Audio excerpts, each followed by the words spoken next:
How's everybody doing? Happy Tuesday. Nice little winning Monday night to get the week going. We got Monday Night Football, nailed both sides on that. Had Seattle plus the 5.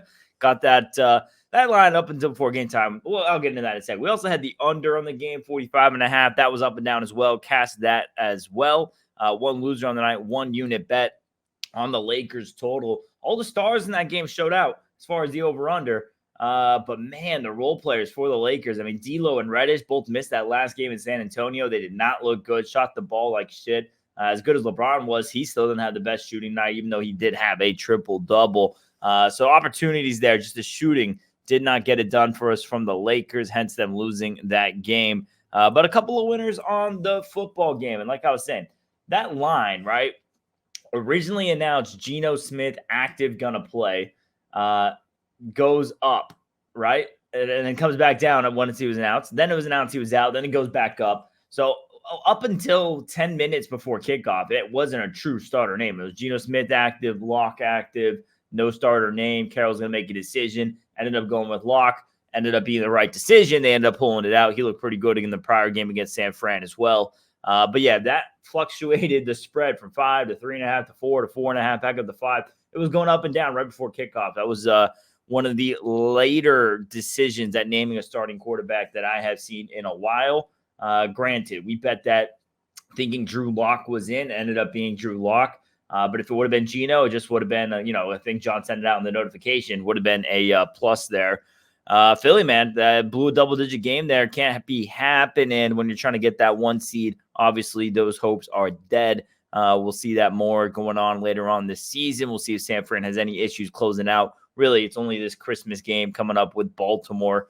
Let's talk about some of the NBA action last night. Big slate, only the one game we had on the total. Didn't even get anything going at the halftime. Kicking myself, I didn't get on Toronto at halftime and get that out to you guys as well, just because really it looked like such a good spot. Charlotte was such shorthanded. Raptors, though, just 2-7 straight up against spread their last 9 heading into last night.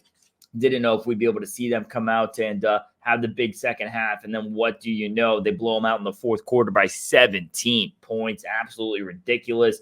Some big performances last night. Cade Cunningham, big performance, gets it done for the cover, not the win. But hey, as bad as the Pistons are playing, as bad as the Spurs are playing, some of these horrible teams right now, the Atlanta Hawks are covering worse than all of them. All of them. So that continues there. Atlanta keeps not getting it done. Jokic versus Luka, pretty much a blowout. Jokic got a cruise, very low scoring game for him. Utah at home, we talk about it all the time. You're catching points with Utah at home. Don't overthink it, just take it. Top 3 against the spread team at home this season. And then the Kings and the Wizards played a 200 million points, just like the Clippers and the Pacers. Clippers playing out of their mind. Indiana going through some woes now after this in-season tournament, a little bit of letdown. A little bit of a target on the back as well, I would say. I think it gets some of these better teams not coming in, walking in, overthinking. You had James Harden, big night. The big 3 there for the Clippers, Harden, Kawhi, and Paul George, all big performances. Harden, though, icing on the cake, 8 of 11 from downtown. And Kawhi Leonard, man, what he's been doing on this stretch, the most efficient version of Kawhi Leonard we have ever seen. And that's something to say because he has been one of the best mid-range guys. Obviously, his days in Toronto and San Antonio, he was excellent at scoring out with an efficiency. We saw versions of it and moments of it, flashes of it here with the Clippers stint. But obviously, the injuries. It's been injury this, injury that. Keeps getting set back. For moments last year, we thought he was back to that, but he wasn't playing every day. How about this? Zero games missed, Kawhi Leonard, and he is looking as good as ever. Hopefully that can stay here for the Clippers. That's pretty much what we had going in on yesterday's NBA slate. Hopefully nobody had some terrible bad beats. If there's anything I'm missing there. Cleveland gets it done in OT. Bulls. They get it done against Philly. Embiid, 40-piece, doesn't matter. He is on a tear right now. He is currently scoring more points than minutes played on the season. Only one guy has done that ever, Wilt Chamberlain. So when your statistics are going up there with Wilt's, that's a pretty good thing, I would say. No John today. Sorry, I forgot to address that at the start. As you guys know, he's been traveling up and down the Northeast. And today's smaller card, only 4 NBA games. So John is traveling away. He's got a good drive to get on today. And just going to be me breaking down these 4 games. Pretty interesting 4 games, actually. I want to get into it. Let's go ahead and dive in. Grizzlies, Pelicans, first one on the slate. You have Grizzlies coming in on a back-to-back. They played last night. They got absolutely crushed at OKC. Chet Holmgren, another big night with the blocks. I believe that's 15 blocks in the last 2 games now for Chet Holmgren. OKC, man, getting absolutely scary good. But we're talking about Memphis here. They've now lost 5 straight, 0-5 against the spread. They've been a bit better on the road this season, 6-7 against the spread. Here's the big caveat. Memphis is last in scoring, 105.6 points per game, and they're getting a guy in Ja Morant back today who averaged just over 28. So they're getting some much needed scoring, and I'm sure just some overall positive vibes in the locker room, and they need something. They need a spark. Morant will bring that. Question is, it's always weird with suspensions, especially a long-ass suspension like this, right? Injuries, it's going to take them a few games at least to get everything back under. I mean, hell, we're just talking about how Kawhi Leonard took him this long to get back to looking himself. Suspension is different. I still expect first game back to absolutely be some rust. How good is your conditioning? You can only condition so hard to be able to replicate that go all out game mentality. Granted, younger athletic dude. We'll see how it goes. Very, very interested to see if it looks like he's missed a step and it's going to take a few games to get it back. But it wasn't injury related. There's a chance he comes back looking as good as ever. I mean, he had his hand issue and the ankle issue last year in the playoffs. Maybe it was a blessing in disguise to give him some time off for the body to fully recap and readjust. We'll see. Then you have this Pelicans team, man. I love this Pelicans team. Last night, doing it again against San Antonio. Won at Sunday. They did that 7 in double figures. You had big 3-point shooting night, franchise record, 22 threes on 52%. McCollum goes 6 for 7. The last 4 games for the Pelicans. McCollum led in scoring, Ingram led in scoring, Valanciunas led in scoring, Zion led in scoring. And that's the style of basketball they play. They got a really, really good starting 5, and everyone gets their touches. Everyone gets involved, makes them tough to beat. Hence, in the last 8 home games now, they're 7-1, 8-0 against the spread, playing terrific ball there. They won at Memphis earlier this season, and then last year they split 4 meetings, but Pelicans, they won both games in New Orleans. I will not go against this Pelicans team at home right now. Yes, Morant's back. That's exciting. The 1 pick versus the 2 pick from that draft, Zion and Ja, always exciting, always definitely going to get everyone's attention. And I didn't check. This is a primetime game. Yeah, of course it is. TNT game for Ja Morant's first game back. Interested to see how they look. I don't want to be on Memphis in the first game back. I don't want to be there. You got to remember as well, I mean, it's not just his first game back. It's also going to be his first game with some of these other teammates that come along. Some of the guys that left from last year are still hurt. Dillon Brooks, Steven Adams. Granted, Marcus Smart's still out, everything else. But there's still going to be that chemistry thing with a couple of the newer teammates as well, that everyone else has 25 games under the belt, building that up that he hasn't been a part of. So no interest in Memphis. Numbers a bit steep for what I want to lay. But Grizzlies not playing good ball right now. Pelicans are nothing. Personally waiting for a halftime price. I'm hoping there's a world Memphis comes out guns blazing, looking hot. Last year, really, really good first half team. Top in the NBA in first half against the spread last season. And I'm hoping with Morant back, we see something of that version and potentially get a good price on the Pelicans. We'll see how that stamina goes coming second half for the Grizz. That's that first game on top of the card. Next game, Spurs and the Bucks. Spurs going to be on the road in this one. They get their win, and then they just get crushed there by the Pelicans. They're now 1-19, their last 20. And they're going to be without Wembanyama. No Wemby tonight going up against Milwaukee. Wanted to see the Giannis Wemby battles there. Not going to get it tonight. And honestly, don't blame him. Could be one of those situations you want to protect the young guy. You don't want him taking that contact with big old Giannis yet. You want to put some more meat on the bones first. We'll see how it goes. How about this Bucks team, huh? A lot of people are acting like, this Damian Lillard Milwaukee Bucks team isn't working out to the fullest extent. I know John, he likes to harp on it a little bit, but Man, they are so good at home still. 14-1, 7-7-1 against the spread. They're still second in the East, and they're still figuring it out. They're still going to get better and better and better. Dame Lillard, big game last night, or 2 nights ago, 39 points, 11 assists, 11 of 19 shooting. Giannis had another solid night as well. Those two are just kind of taking turns right now. Hey, it's your night. Hey, it's my night. And that's going to help both of them throughout the season as far as durability, not having to carry. And we'll see. I mean, this is a matchup where I imagine both get the fourth quarter off. I expect a lot of points in this one.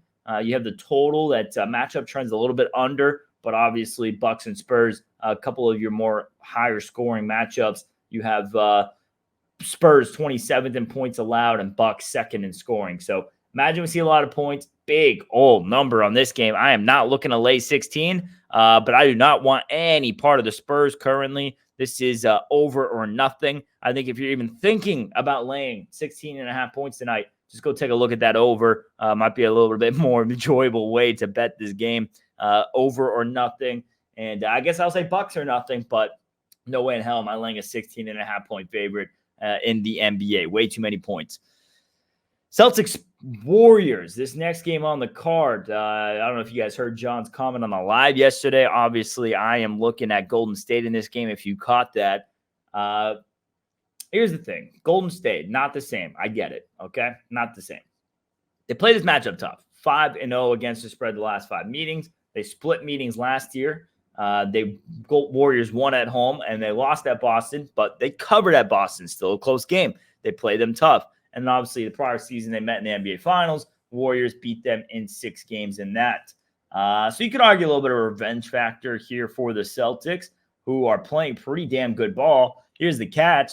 Celtics are NBA worst 2-7-2 against the spread on the road. So undefeated at home, absolutely lights out. You go on the road, and they don't blow out teams. They have some really, really bad road losses. Orlando, not as bad, but Charlotte, I mean, losing at Charlotte, terrible road loss. And, you go down the list and some of their losses, they're just 6-5 straight up. Forget the fact that they're the worst team covering. They're just 6-5 straight up. Golden State, worst home team covering, 3-9 against the spread, but hey, 6-6 straight up. So I think this is a bit bigger number than some people are going to give him credit to. I know John's numbers are pretty sharp. He made this game a 6. We're looking at 5.5. Even Circa right now has a 6. Some of these spots, MGM 5.5 minus 15, Bet Online 5.5 minus 13. So looks like they're starting to creep up and go to where Circa is at on this game with the 6, which is what John makes the game. So once again, his number's spot on. But I want to make a statement that John's numbers, Vegas's numbers, everyone's a bit too high on Boston on this one. Not the same team on the road. Golden State, guys. Since 2021, last 3 years of this little dynasty, only 10 times have they been a home underdog. 7-3 against the spread as a home underdog in those last 3 years. Curry, coming off his worst career game, not hitting a three-pointer, held to 7 points, 0 for 8 from downtown. I imagine he's coming with a bit of a bounce back game. You do have Thompson and Wiggins coming off both solid games. Thompson's last 3 been a lot better. So if you have Thompson and Wiggins start to play better basketball, they win that game at Portland with Curry playing his worst game ever. This is not the same Golden State team, but it's getting closer. We're getting closer to who they are, who they can be.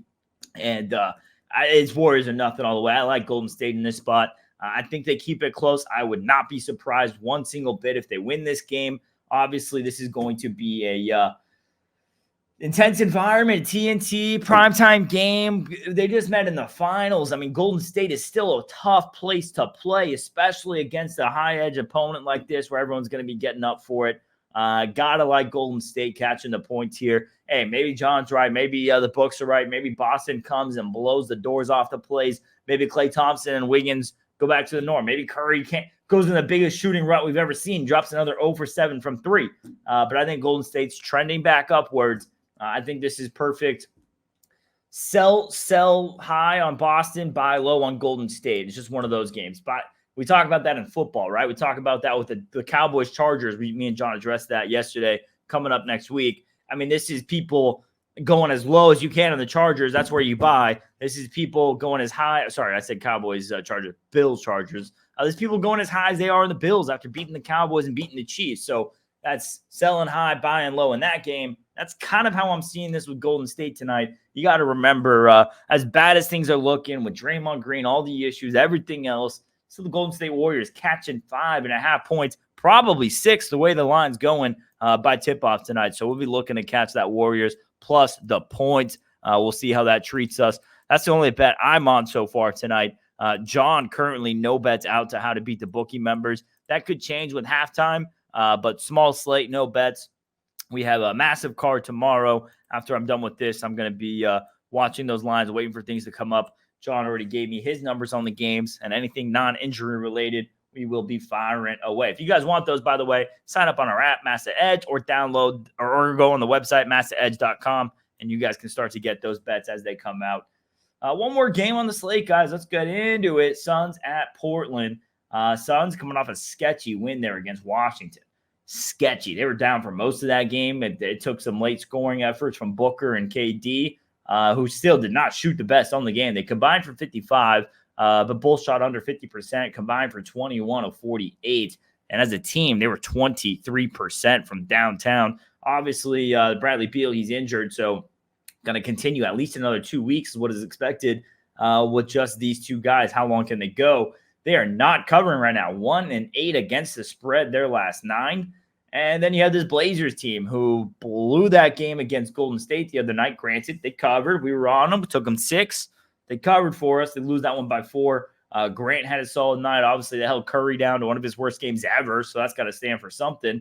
But they've now lost 7 in a row. It's 3-4 against the spread, and they're one of the worst home teams in the NBA. 2-9, 3-8 against the spread. As far as the matchup history favors the Suns, 5-2 straight up against spread last 7. So trends here are very Suns friendly. Can't lay this number with them on the road right now. Not looking 100%. Is this their get right situation where they come back with a nice little game here tonight against a Portland team who's bottom 2, 29th in scoring this season? And for the Blazers, do they show us a little bit of life here? They get the Wizards next. That's going to be one of the more winnable games. I imagine they show up to get a home W in that one. We'll see how they look tonight. Obviously, you do have the DeAndre Ayton revenge factor. Do we see any of that? Does he give a shit? Does he show up, make a statement? So we'll see. Portland or nobody on that nightcap game. No interest in laying that number with Phoenix on the road right now. 1-8 against the spread their last 9. I'm not looking to lay a 7.5 point favorite on the road. Could end up being high scoring. Blazers have been playing some over games. Phoenix coming off a bit more of a low scoring game against Washington, but worth a look there to the over. That is the NBA slate, guys. 4 games. Went through it a little bit quick. Try to give you guys a little bit in depth on that. Only game I'm looking at is Golden State. It's only going up, so I'm hoping to get 6. Hey, if it goes 6.5, great. Going to go against some of the sharps on that one. My man John, no bets on the day. That can obviously change with some injuries or line movement or halftime bets. You guys will be updated later on to our Massa Edge members. Other than that, I appreciate all you guys for tuning in. If you guys have any questions, statements, anything, put them in the comments below. Appreciate you tuning in. Like, subscribe, comment, and hey, let's win some games.